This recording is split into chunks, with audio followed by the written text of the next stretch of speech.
Assalamu alaikum, ni ne Abdulkadir Muhammad mai unguwar Kubo Kotonu. Ina godiya ga wannan kyauta ga sanata Dr. Jallade Sankara. Ya mana muna godiya, Allah saka da alkhairi. Mun gode kuma mun ji daɗi. Allah saka da alkhairi. Ya bamu shinkafa buhu 50, tabarmar leda guda 100, katifa guda 50 da kuma kuɗi naira 100. Mun gode, Allah saka da alkhairi.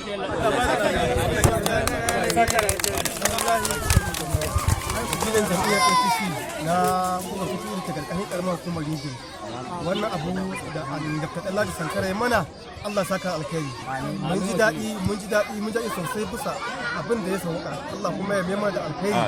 Ya ba mu shinkafa buhu 50 da tabarmar leda guda 100 da kuma katifu guda 50 da kuɗi naira 100. Allah saka da alkhairi. Mun gode, jama'ar gari sun yi godiya. Allah saka musu da alkhairi. Amin. Allah sa wata shine shugaban ƙasar mu a Najeriya. Amin ya Allah.